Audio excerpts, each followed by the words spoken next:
दोस्तों ये लगभग 1 से 1.5 साल पुरानी बात होगी कि जब कुछ अमेरिकी लोग सीक्रेटली सऊदी अरबिया के प्रिंस मोहम्मद बिन सलमान से मुलाकात करने पहुंचे थे।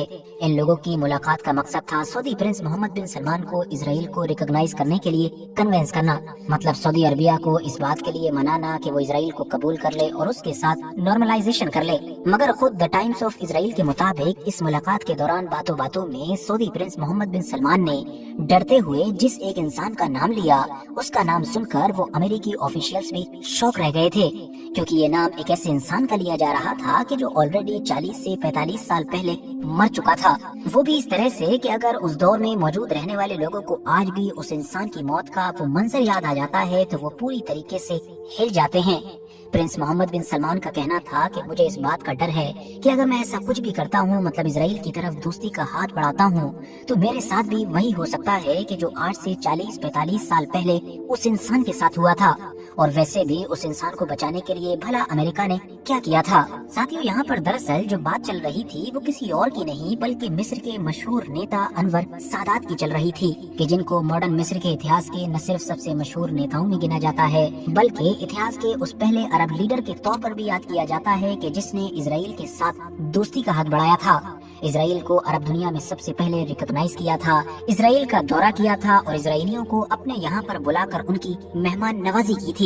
मगर जब ये सब कुछ अनवर सादात की तरफ से किया जा रहा था तो शायद उनके वहमो गुमान में भी नहीं आया होगा कि इन तमाम चीजों की उनको कितनी महंगी कीमत चुकानी पड़ेगी और उनका अंजाम इतना दर्दनाक और खतरनाक होगा कि अगले 40-45 साल बाद भी पैदा होने वाले मुस्लिम नेता उसको इबरत के तौर पर याद रखेंगे। हमारी इस कहानी का आगाज होता है सन 1970 के दौर से, कि जब मिस्र के एक मशहूर लीडर जमाल अब्दुल नासिर की मौत के बाद मिस्र की बागडोर अनवर सादात के हाथों में आई। वैसे तो अनवर सादात के बारे में भी डिस्कस करने के लिए बहुत कुछ है, लेकिन उन्होंने अपने दौर में जो एक बड़ा ही अजीबोगरीब और लोगों को हैरान कर देने वाला फैसला किया वो ये था कि इजराइल के साथ नॉर्मलाइजेशन कर ली। अमेरिका ने मिस्र और इजराइल के बीच एक बिचौलिए का किरदार अदा किया और अमेरिका की ही सरपरस्ती में कैंप डेविड समझौते के तहत इन दोनों के बीच दोस्ती हो गई। मिस्र ने इजराइल को एक देश के तौर पर मान्यता दी और इसी चीज ने ही अनवर सादात को न सिर्फ इजराइल में बल्कि पूरे वेस्टर्न वर्ल्ड में ही हीरो बना दिया। हर तरफ मीडिया में मानो बस अनवर सादात की ही चर्चा थी। उनको नोबेल पीस प्राइज तक दे दिया गया और तो और टाइम मैगजीन के कवर पर उनको मैन ऑफ द ईयर भी चुना गया। मगर जाहिर है कि ये सब कुछ तो सिर्फ वेस्ट में हो रहा था, लेकिन अरब और मुस्लिम दुनिया में हालात बिल्कुल उलट थे। जिस कैंप डेविड अकॉर्ड ने अनवर सादात को वेस्ट में हीरो बनाया था, उसी ने उनको पूरी अरब दुनिया में गद्दार बना दिया था। खुद उनके अपने देश के आम लोगों के दिलों में उनके लिए मोहब्बत कम होती जा रही थी और नफरत बढ़ती जा रही थी। अरब देशों ने तो फौरन ही मिस्र से न सिर्फ अपने सारे रिश्ते खत्म कर दिए बल्कि उसको जो भी फाइनेंशियल एड वगैरह दी जाती थी वो भी सब खत्म कर दी। और ये सब कुछ इसीलिए ही हो रहा था क्योंकि अनवर सादात ने कोई मामूली कदम नहीं उठाया था, बल्कि उनके इस कदम के साथ ही अनवर सादात अरब दुनिया के पहले लीडर और मिस्र अरब दुनिया का पहला ऐसा देश बन गया था कि जिसने इजराइल को कबूल किया था। अब साथियों, अनवर सादात ने इजराइल के साथ समझौता तो 1978 और 79 के दौर में किया था, मगर अनवर सादात गद्दी पर 1970 से बैठे हुए थे। तो अब गौर करने वाली बात यह है कि 1970 से लेकर 78-79 के दौर तक भी मिस्र के अंदर बहुत कुछ हो रहा था। अनवर सादात की तरफ से लाई गई जो नई नई इकोनॉमिक पॉलिसीज थी वो पूरी तरीके से फेल हो चुकी थी। उनकी पॉलिसीज की वजह से ही अब देश के अंदर जो गरीब थे वो पहले से ज्यादा गरीब होते जा रहे थे और जो अमीर थे वो हद से ज्यादा अमीर होते जा रहे थे। करप्शन भी आउट ऑफ कंट्रोल हो चुका था, जिसकी वजह से लोगों के अंदर अब हद से ज्यादा गुस्सा भरा हुआ था। और ये हद से ज्यादा गुस्सा अचानक से 1974 में उस वक्त फट पड़ा कि जब गवर्नमेंट की तरफ से उस रोटी पर से भी सब्सिडी हटाने का फैसला किया गया कि जिसके ऊपर जमाल अब्दुल नासिर के दौर से लगातार दी जा रही थी। देश के अंदर बड़े और खतरनाक लेवल पर दंगे फैल गए। हालात इतने ज्यादा बेकाबू हो गए कि गवर्नमेंट को आर्मी उतारनी पड़ गई। आर्मी ने भी जब हालात को देखा तो फौरन ही जवाब दे दिया कि वो हालात को उसी वक्त संभाल पाएगी कि जब गवर्नमेंट अपना ये सब्सिडी हटाने का फैसला वापस लेगी। अनवर सादात की हुकूमत को न चाहते हुए भी अब आम पब्लिक के सामने झुकना पड़ा, मगर हाँ, पब्लिक के सामने अनवर सादात की होने वाली इस पहली हार ने अनवर सादात के रवैये को पूरी तरीके से बदल दिया था। अब अनवर सादात ने एक बड़े तानाशाह का रूप ले लिया था। अपने विरोध में उठने वाली हर आवाज को फौरन ही किसी न किसी तरीके से क्रश कर दिया जाता था। बची कुची कसर 1978 और 79 में इजराइल के साथ होने वाले समझौते ने पूरी कर दी और फिर अपनी मौत से सिर्फ एक महीना पहले 1981 में लिए गए एक फैसले ने तो मानो हदें पार कर दी। या आप ये भी कह सकते हैं कि ये अनवर सादात की वो गलती थी कि जिसने ताबूत में आखिरी कील का काम किया। दरअसल अनवर सादात ने अपने तमाम विरोधियों पर एक बड़े और फाइनल क्रैकडाउन का फैसला किया था। इस क्रैकडाउन के तहत पूरे मिस्र से सैकड़ों की तादाद में असरदार लोगों को गिरफ्तार करवा दिया गया, जिसमें जाहिर है हर तरह के लोग थे, जर्नलिस्ट थे, वकील थे, स्टूडेंट थे, मजहबी लोग थे, वामपंथी थे, हर तरह के लोग थे। जाहिर है इन सभी असरदार लोगों को गिरफ्तार करवा के अनवर सादात को यही लग रहा था कि एक ही वक्त में उन्होंने अपने तमाम विरोधियों को निपटा दिया है और सारे खतरे को खत्म कर दिया है। लेकिन उनको अंदाजा नहीं था कि बुरा वक्त उनका इंतजार कर रहा है, क्योंकि इस मामले के कुछ हफ्ते के बाद ही उनके जो उपराष्ट्रपति थे मतलब कि हुस्नी मुबारक, उनको ये इंटेलिजेंस मिली कि उनकी खुद की आर्मी के अंदर कुछ ऐसे जूनियर ऑफिसर्स हैं कि जो अनवर सादात के खिलाफ साजिश कर रहे हैं। अब वैसे तो यहाँ पर इंटरेस्टिंग बात ये भी है कि अगर खुद अनवर सादात की जिंदगी पर नजर डाली जाए तो उन्होंने भी किसी दौर में अपने सीनियर साथी मतलब के जमाल अब्दुल नासिर के साथ यही किया था। ये भी आर्मी का हिस्सा हुआ करते थे और फिर इन्होंने जमाल अब्दुल नासिर और अपने कुछ साथियों के साथ मिलकर उस दौर के हुक्मरान के खिलाफ बगावत की थी और इस तरह से फिर मिस्र की गद्दी तक पहुँचने के लिए, मिस्र का राष्ट्रपति बनने के लिए जमाल अब्दुल नासिर का रास्ता बना था।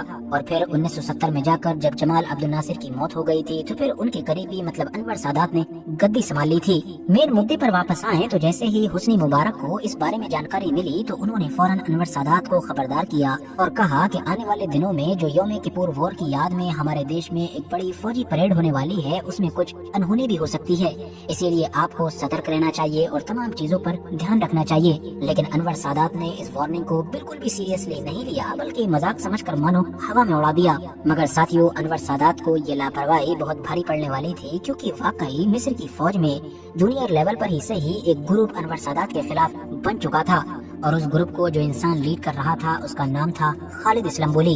इसके बाद दिन आया 6 अक्टूबर 1981 का कि जिसका लंबे वक्त से खालिद और उसके साथी इंतजार कर रहे थे, क्योंकि इस दिन मिस्र के अंदर इजराइल के खिलाफ लड़ी गई यौम किपुर वॉर की जीत का जश्न मनाया जाना था।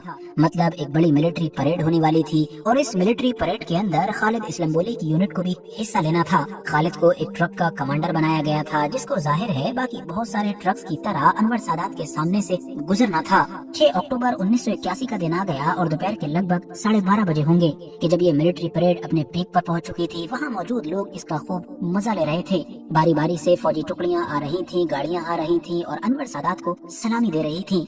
खुद अनवर सादात भी बार बार खड़े हो रहे थे और तालियों से स्वागत कर रहे थे। तभी इस परेड का सबसे अहम पल आया कि जब मिस्र की एयरफोर्स के जो जेट्स थे वो हवाओं में उड़ने लगे। किसी भी फाइटर जेट की तरह ये सारे जेट्स हवा में कलाबाजियां खा रहे थे और साथ ही अलग अलग तरीके के कलर्स छोड़ रहे थे।